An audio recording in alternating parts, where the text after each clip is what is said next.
والصلاة والسلام على أشرف الأنبياء والمرسلين أما بعد فأعوذ بالله من الشيطان الرجيم بسم الله الرحمن الرحيم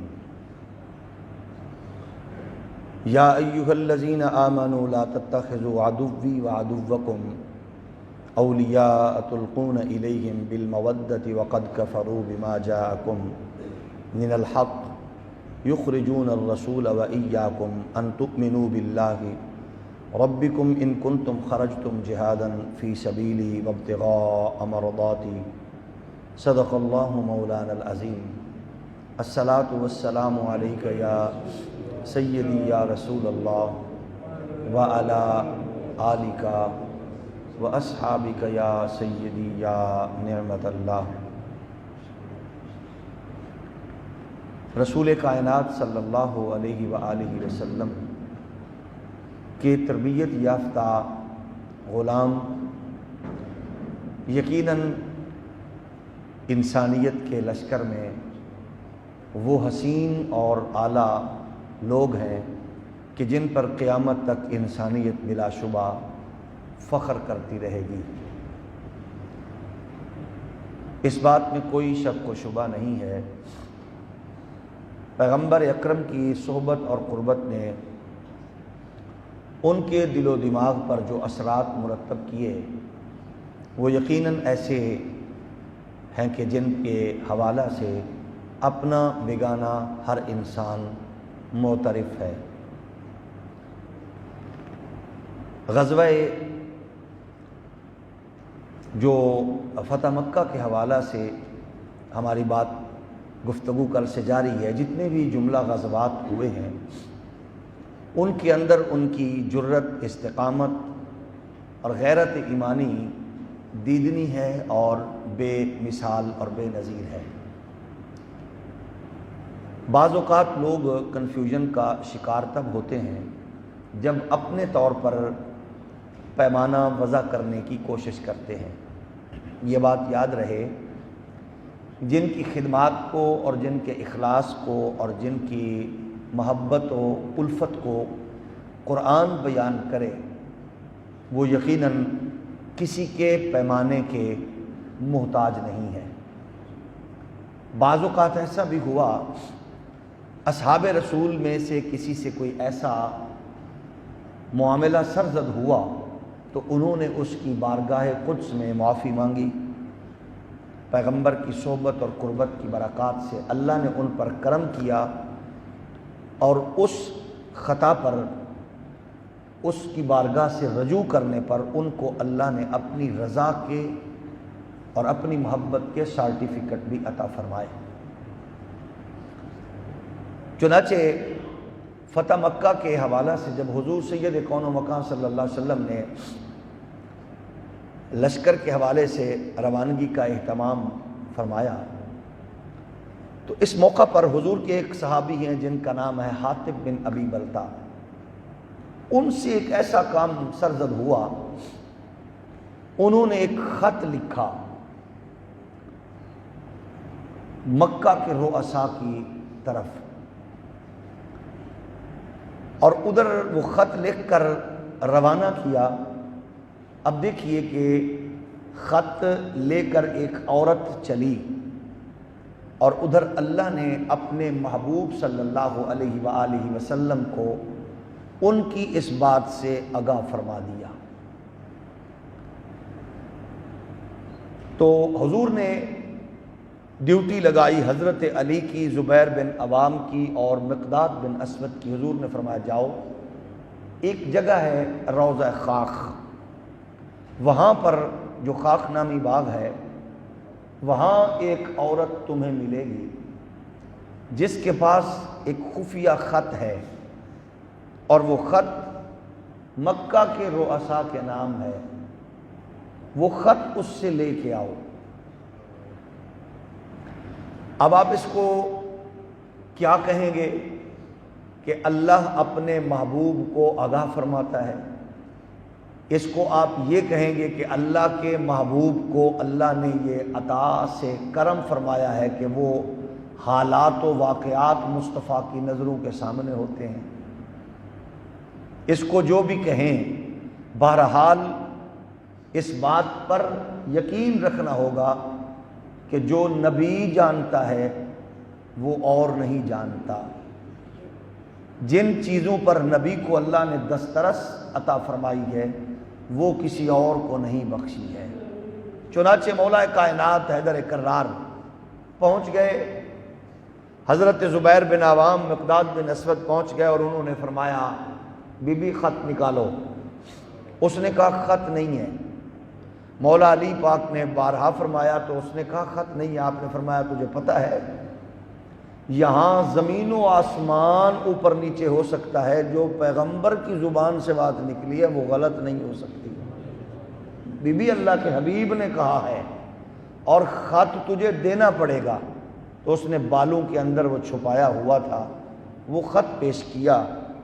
جب یہ خط لے کر واپس آئے یہ بات کھل گئی کہ یہ کام حاطب بن ابی بلتہ نے کیا ہے۔ اب مسلمانوں کے اندر، غلامان رسول کے اندر جذبہ ایمانی اور غیرت ایمانی بھی دیدنی ہے۔ فاروق اعظم رضی اللہ تعالیٰ عنہ نے تلوار نکالی، عرض کرتے ہیں آقا حاطب بن ابی بلتہ کی یہ جرت، وہ خط لکھے۔ اب اسلام اور دین کا جو حسن ہے وہ یہ ہے کہ پوری بات اگلے کی سن کر پھر فیصلہ ہوتا ہے۔ یہ میری اور آپ کے آقا و مولا کی سنت ہے۔ یعنی ہمارے ہاں یہ ہے کہ کسی سے کوئی بات نہ پوچھی، کسی سے سن کر فیصلہ سرزد کر دیا، اس سے معاشرے کے اندر خرابیاں پیدا ہوتی ہیں۔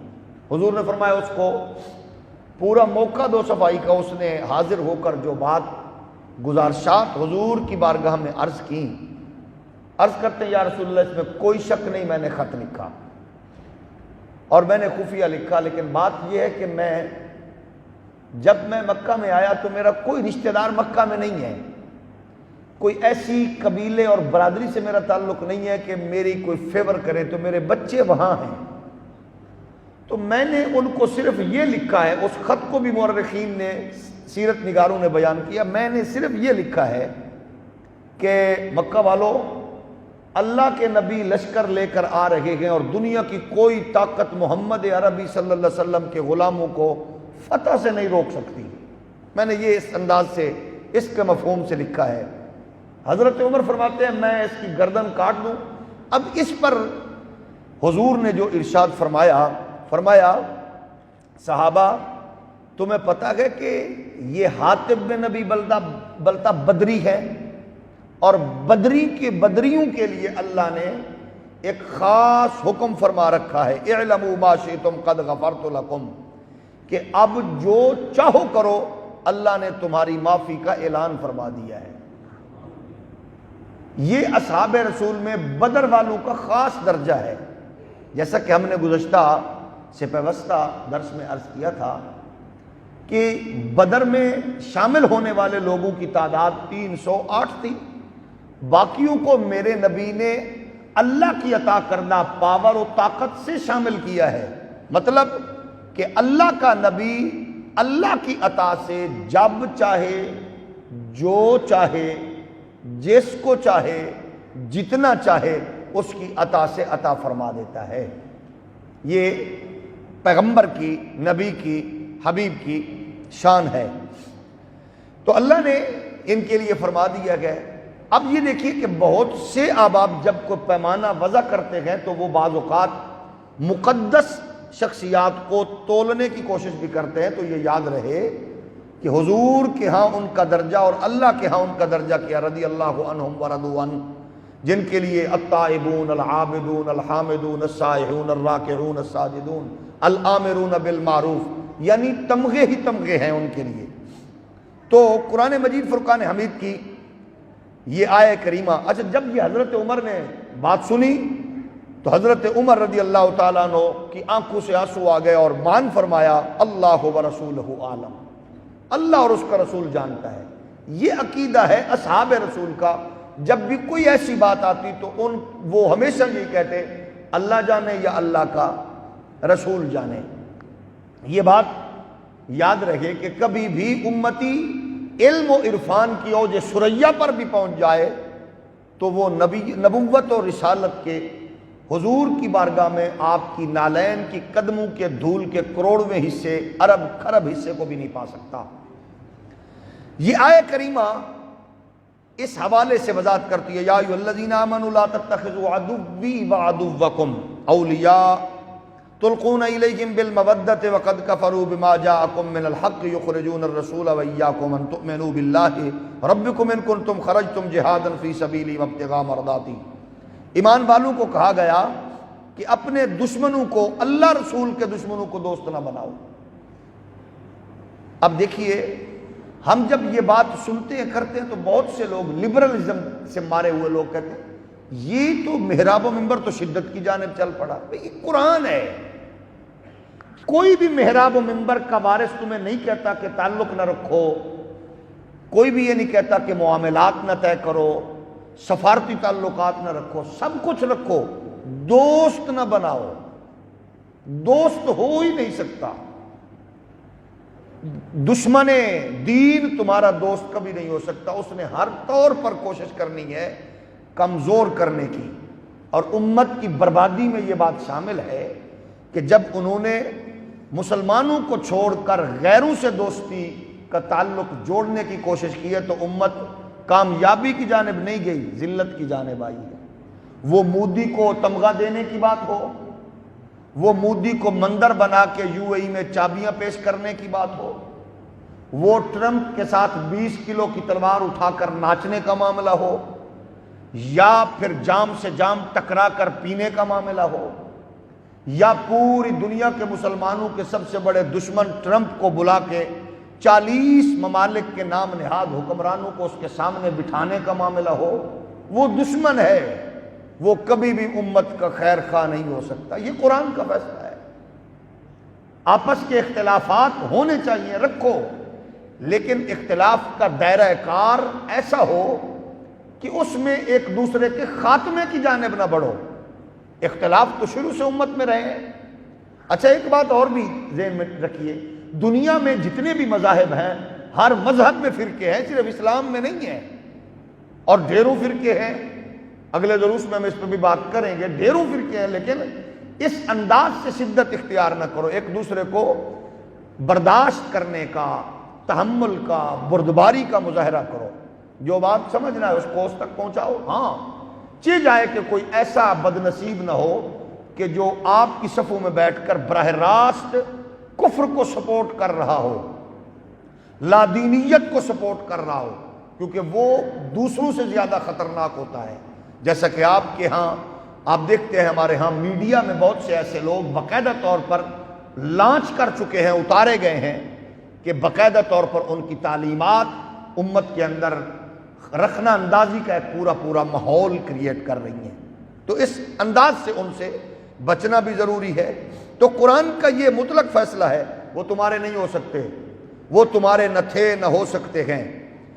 تو یہ قرآن مجید فرقان حمید کی آیہ کریمہ اس کی وضاحت کرتی ہے۔ حضور سید عالم صلی اللہ علیہ وسلم نے ارشاد فرمایا، جب غلاموں کو، لشکر کو حکم دیا تو چل پڑے، اعلان ہو گیا ہر طرف، نکل آؤ غلامان رسول، من کان یؤمن باللہ وبالیوم الآخر فلیحضر رمضان بالمدینہ۔ رمضان المبارک کے مقدس ماہ میں اور دنوں میں نکلو مدینہ کی جانب۔ اب قافلے چل پڑے، اللہ اکبر کی صدائیں، یوں جب پہاڑیوں پر یہ کارواں چڑھتا تو اللہ اکبر کی صدائیں، اترتا سبحان اللہ کی صدائیں۔ یہ ایسا ماحول تھا جس نے حیران کر دیا رسول کائنات صلی اللہ علیہ وآلہ وسلم کے غلاموں کا یہ لشکر۔ اچھا، فتح اور نصرت کا پیغام بھی لیے ہوئے تھے قربت مصطفی کی برکات سے۔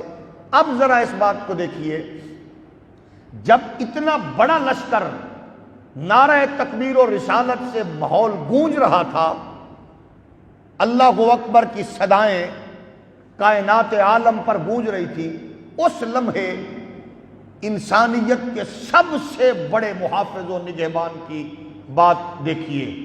حضور نے اپنے ایک غلام کو حکم فرمایا، جمیل بن سراقہ کو، فرمایا بات سنو، یہ غار ہے، اس غار کے دروازے پر کھڑے ہو جاؤ، جب تک کہ سارا لشکر نہ گزرے آپ نے غار سے آگے پیچھے نہیں ہونا۔ یہ ہے وہ بات جو آج دشمنان دین کو کھائے جا رہی ہے۔ نام نہاد انسانیت کے ٹھیکیدار کہتے ہیں بطخ کا بھی تم نے دیکھنا ہے، حق کی بات، بطخ کے لیے حقوق کی بات تو امریکہ سے سنو، جانوروں کے حقوق کی بات ہو تو امریکہ کو دیکھو۔ یہاں لنڈے کے انگریز اور موم بتی آنٹیوں کی اولاد آئے دن ٹیلی ویژن سکرین پر یہ راگ الاپ رہے ہوتے ہیں۔ یورپ کو دیکھو، امریکہ کو دیکھو، انسانوں کے حقوق کی بات تو عرب مغرب والے کرتے ہیں۔ کیا میں پوچھ سکتا ہوں کہ تورا بورا کی غاروں میں انسانیت کو غرق کس نے کیا ہے؟ کشمیر کی بہنوں بیٹیوں کا خون کس نے کیا ہے؟ فلسطین کی معصوم بیٹیوں بہنوں ماؤں کو کس نے ٹینکو تلے روندا ہے؟ کس نے چیچنیا کے مسلمانوں کو مارا ہے؟ کس نے برما کے معصوم بچوں کے ٹکا کباب بنائے ہیں؟ انسانیت کا نعرہ الاپنے والے لوگوں کو یہ غور کرنا چاہیے کہ جب تمہارا یورپ امریکہ اندھیروں میں ڈوبا ہوا تھا، محمد عربی کا دین کائنات میں نور بانٹنے میں مصروف تھا۔ جمیل بن سراقہ کھڑے ہو گئے، حضور رحمت کونین علیہ الصلوۃ والسلام کا یہ غلام پوری ڈیوٹی دے کے عرض کرتا ہے آقا میں نے ڈیوٹی دے دی، کو خاص حکمت ارشاد فرمائیے، راز کیا تھا؟ آپ سنیں گے، سر دھنیں گے۔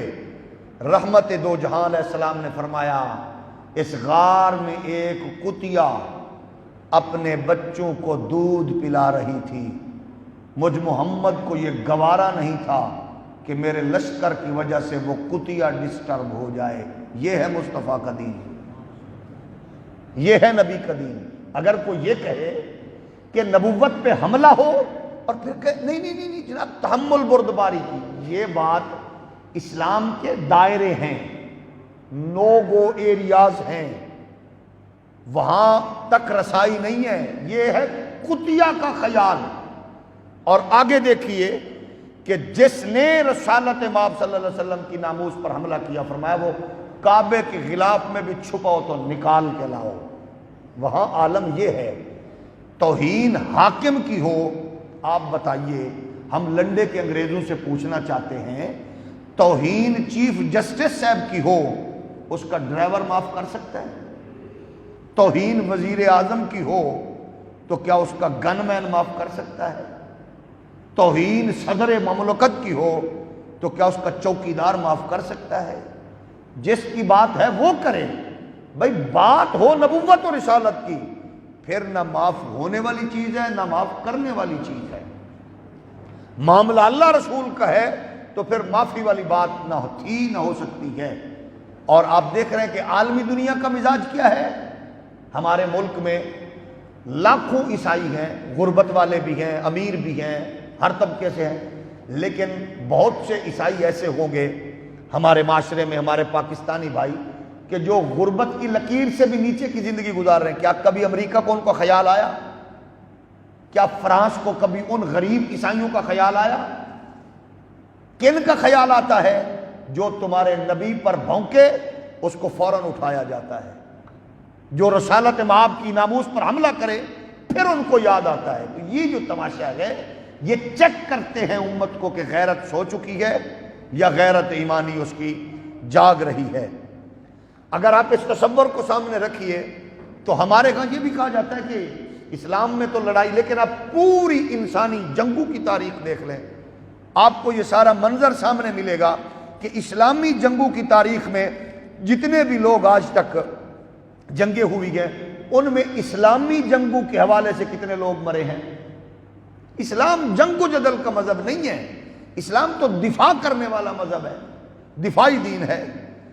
آپ دیکھیں کہ ہمیشہ جب ہم دین کی بات کرتے ہیں تو 82 جنگیں ہیں، ان میں 1200 یمامہ میں شہید ہوتے ہیں، اور حفاظ کرام بھی ہیں۔ 19 غزوات تھے جن میں حضور خود کمانڈ فرما رہے تھے۔ 10 برس میں 82 جنگیں ہوئی، مسلمان ٹوٹل شہداء کی تعداد ہے 259، اور کفار 759 مرے۔ ہلاکتیں ٹوٹل ہیں 1018۔ 1018 ہلاکتوں میں اسلام پوری کائنات پر امن و سکون بانٹ رہا تھا۔ لیکن اگر اس کے مقابلے میں آپ دیکھیں کہ باقی دنیا کا مزاج کیا ہے، اس میں کیا پوزیشن آپ کو نظر آئے گی، تو اعداد و شمار کو اگر آپ جوڑیں تو دوسری عالمی جنگ کے بعد 25 سالوں میں 1970 تک جو جنگیں ہوئی ہیں ان میں جانی نقصان جو ہوا ہے وہ گنا جانے کو گننے سے بھی وہ اونچا ہے، شمار بھی نہیں ہو سکتا۔ وہ جتنی بھی ہیں، کروڑوں جانوں کا ضیاع ہوا، کہیں 10 لاکھ مرے، کہیں 2 کروڑ مرے، کہیں 4 کروڑ مرے۔ چنگیز خان نے 4 کروڑ انسانوں کو قتل عام کیا ان کا، کیا وہ مسلمان تھا؟ لیکن اس کے بدلے میں کیا ہوا؟ 4 کروڑ مار کے بھی امن تو قائم نہیں ہو سکا، انسانیت تو پھر اسی طرح چیختی چلاتی رہی۔ جو 1 گھنٹے میں 17,48,000 انسانوں کو قتل کرنے والا تھا، ایک قتل کر کے کیا کیا اس نے؟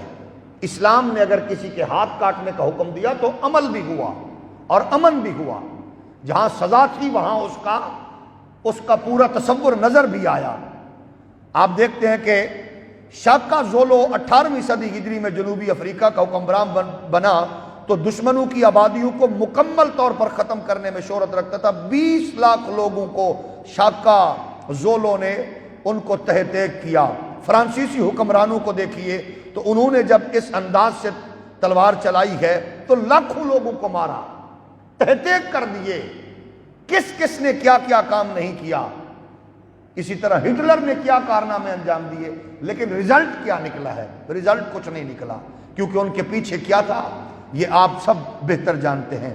تو عرض یہ ہے، کریم آقا صلی اللہ علیہ وآلہ وبارک وسلم کے پیارے غلاموں، حضور فتح مکہ میں مکہ کی جانب بڑھے، حالات عجیب تھے، لیکن اب ذرا کمانڈر کے آنے کا انداز دیکھیے اور ہم اس بات پر اختتام کرتے ہیں۔ مجھے کیونکہ کل ایک سفر پہ جانا ہے تو کل کا بھی میں آج آپ کی خدمت میں ہدیہ کر کے اجازت چاہوں گا۔ سید کون و مکان صلی اللہ علیہ وآلہ وبارک وسلم نے جھنڈا دیا سعد بن عبادہ کو۔ سعد بن عبادہ کے ہاتھ میں جھنڈا تھا تو ظاہر ہے جن کو مکے سے نکالا گیا تھا، جن پر تشدد کیا گیا تھا، جن کو کوشش کی گئی تھی، ان کو پریشان کیا گیا، اب وہ مکہ میں داخل ہو رہے تھے تو جذبات تو ہوتے ہی ہیں، ٹیم کے کارکنان کے، غلامان رسول کے جذبات تھے۔ حضرت عباس مکے کے چودھری جناب ابو سفیان کو ابھی ایمان نہیں لائے تھے، ان کو لے کر ایک جگہ پہ کھڑے ہو گئے۔ ادھر سے لشکر آیا غلامان رسول کا، حضرت سعد نے ایک آواز لگائی، الیوم یوم الملحمہ، الیوم تستحل الحرمہ، الیوم اذل اللہ قریشا۔ جب یہ اعلان کیا آج کا دن قتل و غارت کا دن ہے، آج کا دن حرم میں خون ریزی کی جائے گی، آج کا دن قریشیوں کو پتہ چلے گا کہ آج محمد عربی کا لشکر آیا ہے۔ یہ بات سنی تو جناب ابو سفیان پر کپ کپی طاری ہو گئی۔ اس نے کہا یہ کیا ہو رہا ہے؟ تو اس نے حضرت عباس سے کہا یہ جو ہم اعلان سن رہے ہیں آج ایسے ہی ہوگا، آج ہمارا یہی حال ہوگا؟ انہوں نے کہا نہیں، ایسا بات کرتے ہیں حضور کی خدمت میں؟ حضرت عباس نے آ کے جناب ابو سفیان کی بات دہرائی۔ اب دیکھیے حضور کی کرم نوازی دیکھیے، ابو سفیان کا مزاج بدل چکا تھا، لشکر آتے ہوئے دیکھ رہے تھے تو جب آیا تو سبحان اللہ، اللہ اکبر کی صدائیں، تو کہتے ہیں حضرت عباس کو تیرے بھتیجے کی تو بڑی بادشاہی ہے۔ اس نے کہا بادشاہ نہ کہے، اللہ کا نبی کہے، یہ اللہ کے نبی کا مقام اور مرتبہ ہے۔ تو حضور کی بارگاہ میں آ گئے، سید عالم صلی اللہ علیہ وسلم سے عرض کرنے لگے آپ تو بڑے کریم ہیں، آپ تو بڑے رحیم ہیں، کیا آج آپ کی برادری کو مارا جائے گا؟ کیا آج مکے میں قتل و غارت ہوگی؟ میرے کریم آقا علیہ الصلوۃ والسلام نے ارشاد فرمایا کذب سعد یا ابا سفیان، ابو سفیان سعد نے غلط کہا ہے، سعد نے غلط کہا ہے، الیوم یوم المرحمہ، یہ ہے وہ کمانڈر ان چیف، وہ سپریم کمانڈر، وہ جس کو اس کے اپنے شہر سے نکالا گیا، جو شہر سے نکلے تھے، ہجرت کر کے مدینہ میں گئے تھے، واپس آ رہے تھے، یہ ہے وہ جذبہ جو ہم نے اب دیکھیں کہ ہم تو اس نبی کے امتی ہیں، مارنے والوں کو دعائیں دے رہے تھے، اور ہمارے یہاں کو بات ہو تو کہتے تجھے نہیں پتا میں کون ہوں، مجھے نہیں جانتے ہو میں کون ہوں، میرا نہیں پتا میں کون ہوں۔ بھئی ہم کچھ نہیں ہیں، ہم تو پانی کے بلبلے ہیں۔ تھوڑا سوچ کے غور و فکر کر کے چلیں۔ مزہ یہ نہیں ہے کہ طاقت ہو تو روند ڈالو، مزہ یہ ہے کہ طاقت ہو تو معاف کر دو،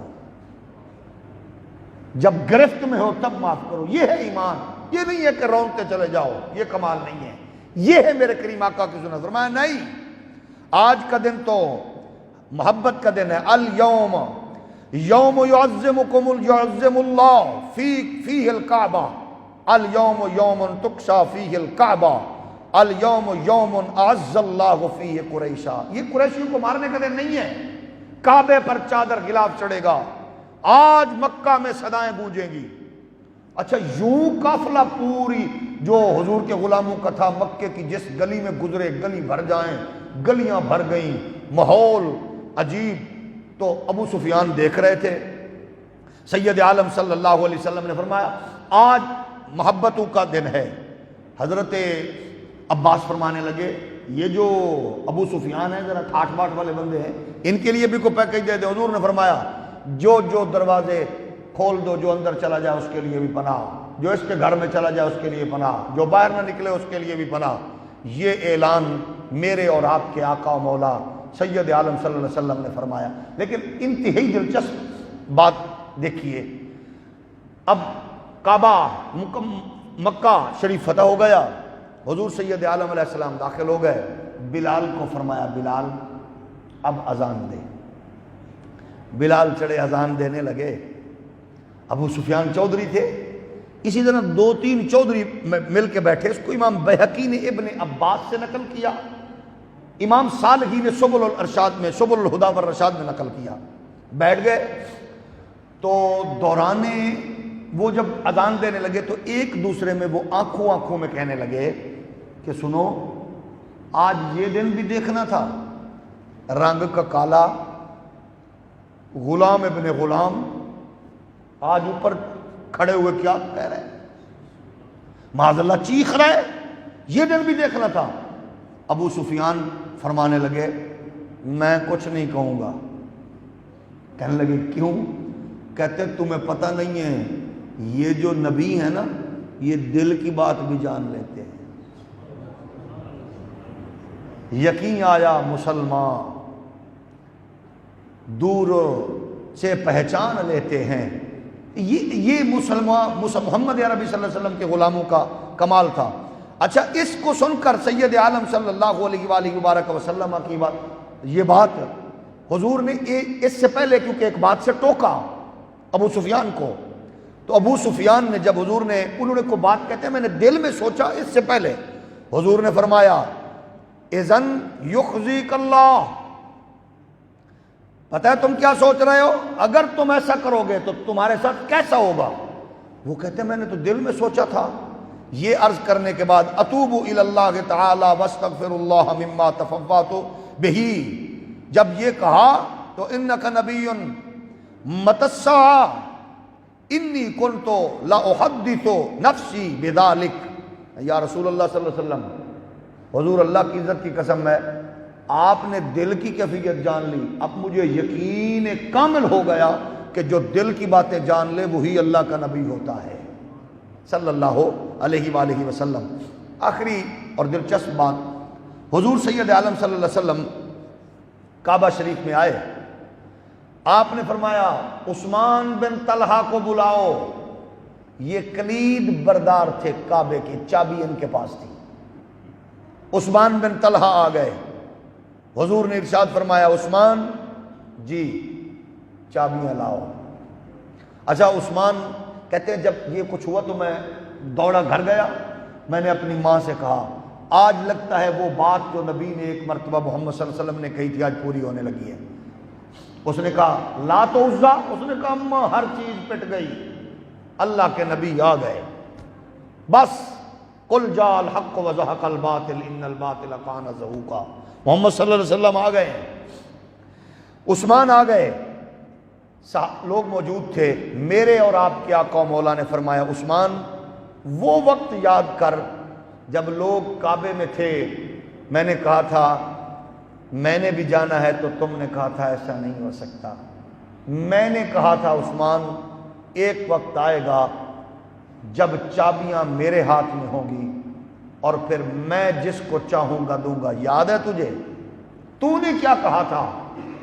کیا قریش مر چکے ہوں گے؟ کیا اس وقت ان کی طاقت و قوت جواب دے چکی ہوگی؟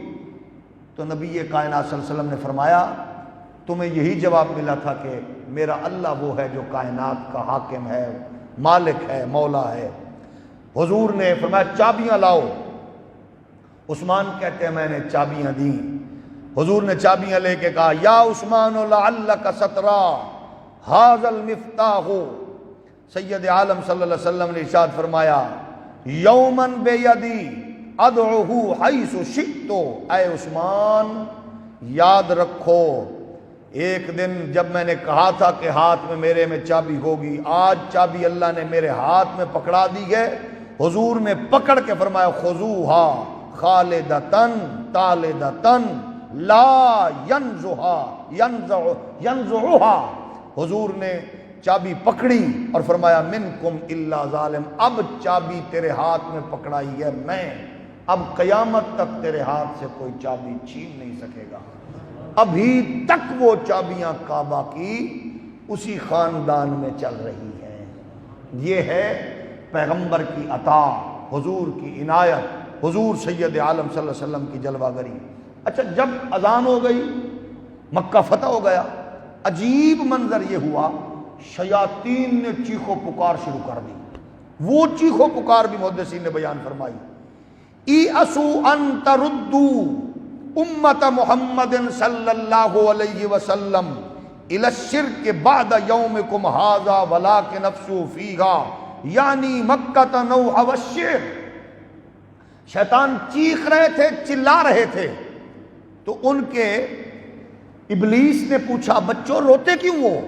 انہوں نے کہا روئے نہ تو کیا کریں، بس مایوس ہو گئے، محمد صلی اللہ علیہ وسلم آ گئے، امت ان کی چھا گئی، آج کے بعد شرک کی طرف ان کو تم نہیں لوٹا سکتے، اب مصطفیٰ کی امت شرک کی طرف نہیں جا سکتی۔ یہ آئے دن جو امت پر شرک کے فتوے لگانے کی کوشش ہوتی ہے، یہ ذرا اس پہ بھی توجہ فرمائی جائے۔ آج کے بعد شرک نہیں، ہاں اس نے کہا کرو گے کیا؟ اس نے کہا ایک کام کرو، وہ کون سا؟ ان کو لوٹا دو، شعر و شاعری اور نوحہ گری، گانے باجے شعر و شاعری کی جانب اس کو موڑ دو، یعنی امت کو اس جانب موڑا گیا۔ شرک کے خاتمے کا اعلان کسی نے نہیں کیا، خود نبی نے کیا ہے۔ حضور نے اس میں فرمایا وَإِنِّي لَسْتُ أَخْشَىٰ عَلَيْكُمْ أَن تُشْرِكُوا بَعْدِي وَلَٰكِنْ أَخْشَىٰ عَلَيْكُمُ الدُّنْيَا أَن تُنَافِسُوا فِيهَا وَتَهْلِكُوا كَمَا هَلَكَ مَنْ كَانَ قَبْلِكُمْ۔ رسول کائنات صلی اللہ علیہ وسلم نے ارشاد فرمایا وَاللَّهِ أَن تُشْرِكُوا بَعْدِي، میرے بعد شرک نہیں ہوگا۔ اچھا آپ دیکھیں حضور ویسے بھی بات ارشاد فرما دیتے تو بات تو کامل تھی، قسم کیوں فرمائی؟ آپ دیکھیں کہ حضور قسم فرما کے کہہ رہے ہیں میری امت میں شرک نہیں ہوگا، تو ہم کہتے ہیں ان بھائیوں سے، ان دوستوں سے وہ چلو ہمارے اوپر غور نہ کرو، شفقت نہ کرو، نبی کی قسم پر ہی اعتبار کر لو۔ نبی قسم فرما کے کہہ رہے ہیں میری امت میں شرک نہیں ہوگا۔ حضور نے فرمایا شرک نہیں کرے گی امت، ہاں دنیا پرستی میں ایک دوسرے سے سبقت لے جانے کی کوشش کرے گی۔ شاید یہ فرمان عالی شان کو ہم سامنے رکھنے کی بجائے ہم نے شاید بدقسمتی سے نظریں پھیر لی ہیں۔ اگر یہ بات آج پوری امت کو سبق کے طور پر یاد کرائی جائے، ایک دوسرے سے مال کی سبقت، شہرت کی سبقت، طاقت کی سبقت، قوت کی سبقت، جہاز خریدنے کی سبقت، لگژری گاڑیاں خریدنے کی سبقت، حتیٰ کہ نیک کاموں میں بھی سبقت کی اس انداز سے کوشش کی جا رہی ہے کہ اس میں دکھلاوا تک آ گیا۔ تو جب ہم سبقت کی کوشش کریں گے، آپ بتائیں کہ برونائی کے سلطان کا ایک محل 1700 کمروں پر مشتمل ہو، کشمیر کی بیٹی کو کیا فائدہ ہے؟ سعودیہ کے شہزادے کا $3000 ملین کا جہاز ہو تو فلسطین کی بیٹی کو کیا فائدہ ہے؟ روتی سسکتی چلاتی ہوئی امت مصطفی کو کیا فائدہ ہے؟ یہ اس طرف سبقت، محلات کی سبقت، طاقت کی سبقت کی بجائے کاش ہماری سبقت، ہماری محبت، ہماری چاہت دین کے لیے ہوتی تو بربادی نہ ہوتی۔ آپ دیکھیں کہ حرم شریف میں باقاعدہ لوگ کھڑے ہوئے ہیں، تم شرک ہو، مشرک ہو، تم شرک کر رہے ہو، تم فلاں کر رہے ہو۔ یہ امت کو وہاں بھی شرک اور کفر کے فتوے بانٹنے کی بجائے یہی باتیں ٹرمپ کو سنائی ہوتی، اسرائیل کو سنائی ہوتی، یہود و نصارہ کو سنائی ہوتی۔ امت کو تقسیم کرنے کی عالمی سازش ہے، اور آپ نے دیکھا بدقسمتی سے اسی کا حصہ کل پاکستانی قوم کو تقسیم کرنے کی سندھ کے بدبخت اور جاہل نامراد وزیر اعلیٰ نے پوری کوشش کی ہے۔ اس غلیظ الفکر انسان کی خباثت دیکھیے کہ اس نے تقسیم کیا ہے اہل اسلام کو کس انداز سے؟ مسجد کے محراب و منبر کو پامال، اس کی عظمت کو پامال کیا گیا، ائمہ کو گھسیٹا گیا، خطباء کو باقاعدہ طور پر جیلوں میں ڈالا گیا، نمازیوں کو گرفتار کیا گیا، صالحین کو گرفتار کیا گیا، معتکفین کو نکالا گیا، جس نے بھی اعتکاف کیا معتکف کے ساتھ بھی زیادتیاں کی گئی، مسجدوں میں آ کے ان کو نکال دیا گیا۔ لیکن ایک مخصوص مکتب، ہمیں اس مکتب فکر سے کوئی سروکار نہیں ہے، ان کا اپنا کام تھا، انہوں نے کیا، ہمیں اس سے غرض نہیں کہ کیوں کیا، انہوں نے کرنا تھا، ان کو حق ہے وہ اپنا، ہر بندہ اپنے مسلک کا، اپنی اس ادا کو اپنا۔ لیکن سوال یہ ہے کہ کیا نماز سے بھی وہ کام ضروری تھا؟ جمعے کے اجتماعات سے بھی وہ ضروری تھا؟ تراویح میں قرآن سننے سے بھی وہ ضروری تھا؟ شعائر اسلامیہ سے بھی ضروری تھا؟ اس کا مطلب ہے جان بوجھ کر باقی مسالک کو کمزور کر کے ایک مسلک کو جان بوجھ کر اس جانب لایا گیا تاکہ لڑائی کا ماحول بازار گرم ہو۔ اس لیے ہم بحیثیت پاکستانی مسلمان ہم اس کو ریجیکٹ کرتے ہیں، اور ہم اپنا احتجاج کا حق رکھتے ہیں کہ ایسے غلیظ الفکر اور ایسے جاہل لوگوں کو جو باقاعدہ طور پر آگے تھے، جنہوں نے جان بوجھ کر پروموٹ کیا ہے، فرقہ واریت کو ہوا دی ہے، اس کا رزلٹ اچھا نہیں نکلتے ہم دیکھ رہے ہیں۔ اس لیے جہاں آئمہ کے ساتھ، نمازیوں کے ساتھ، حفاظ کے ساتھ، قاریوں کے ساتھ سکول کالج بند کر دیے، ٹرانسپورٹ بند ہے، تو وہاں اس انداز میں SOPs کی پابندی کی بجائے انسان جڑے ہوئے تھے۔ آپ نے یہ کام کر کے پوری قوم کی پیٹھ پر خنجر گھونپا ہے، اور یہ زیادتی ہے۔ ایسے لوگوں کو حق نہیں پہنچتا کہ وہ اس قوم کی نمائندگی کرنے کی کوشش کریں۔ بہرحال ہم احتجاج کا حق رکھتے ہیں، حق ہے ہمارے پاس، ہم سراپا احتجاج ہیں، اور انشاءاللہ اس کا اظہار ہم اپنے وقت پر علماء، مشائخ اور اکابرین کے ساتھ مل کر لائے عمل کا جو ترتیب دیا جا رہا ہے اس پہ انشاءاللہ ہم اپنا فیصلہ کرنے کے لیے آگے بڑھیں گے، اور ہم اپنی قوم کو، اپنے دوستوں کو، اپنے احباب کو بتائیں گے کہ شعائر اسلامیہ کے معاملے میں ہم پیچھے نہیں تھے، ہم نہ پیچھے ہیں نہ ہوں گے۔ اس لیے جس کا جو میدان ہے وہ اس میں کھڑا ہو کر اپنا حق ادا کر رہا ہے، ہم پورا حق رکھتے ہیں اور حق ہمارے پاس ہے۔ اللہ کریم ہمارے اس ملک کو محفوظ رکھے، اور ایسے شرپسند عناصر کو جو جہالت، تعصب کی وجہ سے امت کو، قوم کو تقسیم کرنے کی ناپاک کوشش کر رہے ہیں، اللہ ان کے ناپاک عزائم کا خاتمہ فرمائے، اور میرے اس ملک کی گلیوں کو، محلوں کو، مکانوں کو، مکینوں کو محفوظ رکھے، آمین بجاہ النبی کالاولین والآخرین، وصلی اللہ علی حبیب محمد وعلی آلہ وصحبہ اجمعین۔